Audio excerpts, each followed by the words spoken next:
So, ito mga Lodi, bago lang siya. Okay, parang Catly. Sabi nila, okay, tatry natin. So, mag-register lang kayo. Pero ang gagawin natin, kailangan mong mag-send. Same yung process dun sa Catly mga Lodi. Pero advice dito, pag kailangan mag-invest or mga ganun, nasa sa inyo yan. Pero hindi ko ina-advise na mag-invest kayo kasi marami nang naloko sa Catly. May mga kumita. Pero marami rin mga tao na kung saan niligay nila yung pera nila. Okay, so ngayon, ang gagawin natin is dito lang tayo sa free. Okay, may makiklaim tayo na is Expecta token. Gagawin natin, mag-send tayo ng 0.001 USDT dun sa Binance Pay ID na ito. Okay? Yan. Tapos, after nun, follow this step. Mag-join tayo sa Telegram. Follow yung Twitter. Tapos, download natin yung wallet. And then, lagay natin yung Binance Pay ID natin. Hindi yung Binance ID, Binance Pay. Pay ID. Tapos, yung address natin. Tapos, yung Telegram. So, gawin natin yan. Okay? So, andito tayo sa Binance. Punta lang kayo sa Binance nyo. Saan nyo makikita yan? So, saan mo makikita yung Binance Pay? Eto. Nasa dashboard ka, di ba? Ngayon, punta ka dito sa My Send. Okay? Click mo lang yan. Send. Tapos, punta ka dito sa Pay ID. Pay ID, anong kukunin mo yung Pay ID nito? Eto.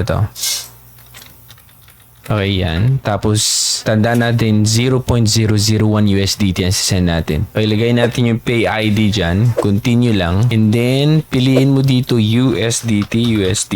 Ayan. Tapos, 0.001. Yun ang sabi niya, di ba? And then, continue. Okay? Try natin. Continue. And then, confirm natin. Okay, security verification. May security verification. So, meron akong pay pin na nilagay dito. Hanapin ko lang.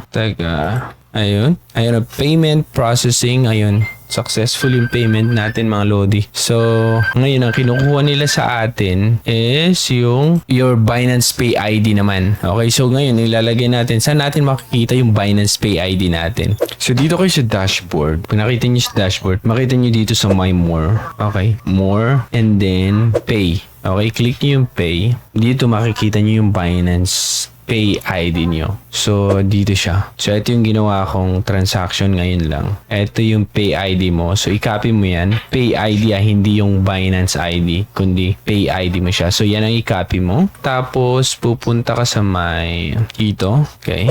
Paste mo. Tapos yung USDT. Ang gagawin mo, i-click mo deposit. Okay, para makuha mo yung USDT na address mo. Ito USDT. And then BSC ang piliin nyo. Tapos ito, i-copy nyo yan. Then balik kayo doon. Paste. Ganon. And then yung Telegram ID. Ano ba yung Telegram nyo? Kukunin ko lang sa akin. Telegram. Yan. Tapos follow nyo sila. Join ko yung Telegram. I-download nyo yung wallet. Then try natin. Claim. Ayun. So, details. Ayun na, meron na tayo na-claim na 300 Specta. Okay, ngayon, check natin. Ayun, nag-start na tayong mag-accumulate ng reward. At pwede mo atang i-trade yun, kaso lang meron siyang kaakibat na mga mga fees. Okay, mas magandang automatic ata na stake siya. So, pag makita mo, ayun o, buy price is 0.01. Pero pag ibebenta mo, 0.008. Mas mura. So, tignan natin kung maayos to. Okay, so, wala pa nagpapakita. Pero once na na-receive mo, matik ata na may stake siya. Stake, yan o. Stake, sabi niya, 300 SPC. Kaya nag-start na siya na mag-accumulate. So, ayan lang. Check natin kung possible to na ma-withdraw natin pagdating ng araw, mga Lodi. Or pwede nating i-convert into USDT, okay? So, balitaan ko kayo. Pero pag gusto yung sumali, yung link nasa baba, i-follow nyo lang yung instruction kung paano nyo i-connect yung Binance Pay nyo, okay? Let's natin. So, ayan mga Lodi, yung airdrop lang nila is 2% lang ng kabuuan. Pero pre-sale nila is 68%. Depende sa inyo kung bibili kayo plus reward daw.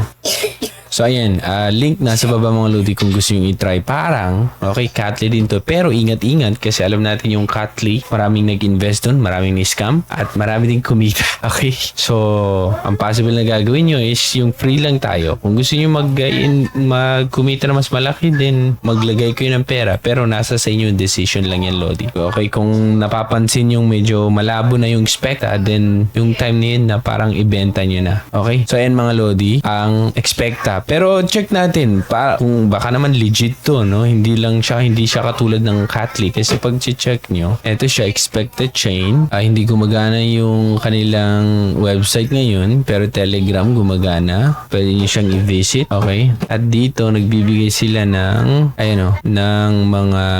mga instructions. Okay? So sabi niya, staking means canceling or revoking a staking before the 30th day of staking period. It's known that if you perform a withdrawal, so pwede kang mag-withdraw. So may penalty na 20%. Withdrawn balance will return to your main balance. Further, if you wish to trade at the price of 0.008. So pwede nyong i-trade yung expecta sa 0.008 na price sa USDT. At pwede nyong withdraw diretso siguro sa wallet nyo. Pero i-try natin yan once meron tayong na-accumulate na expecta mga lodi. Okay? Para lang matry natin. So pag di pa kayo naka-register, yan yung link nasa baba. Okay? Kung gusto nyo i-try mga lodi. Ako si Trogi and thank you so much for watching. Bye.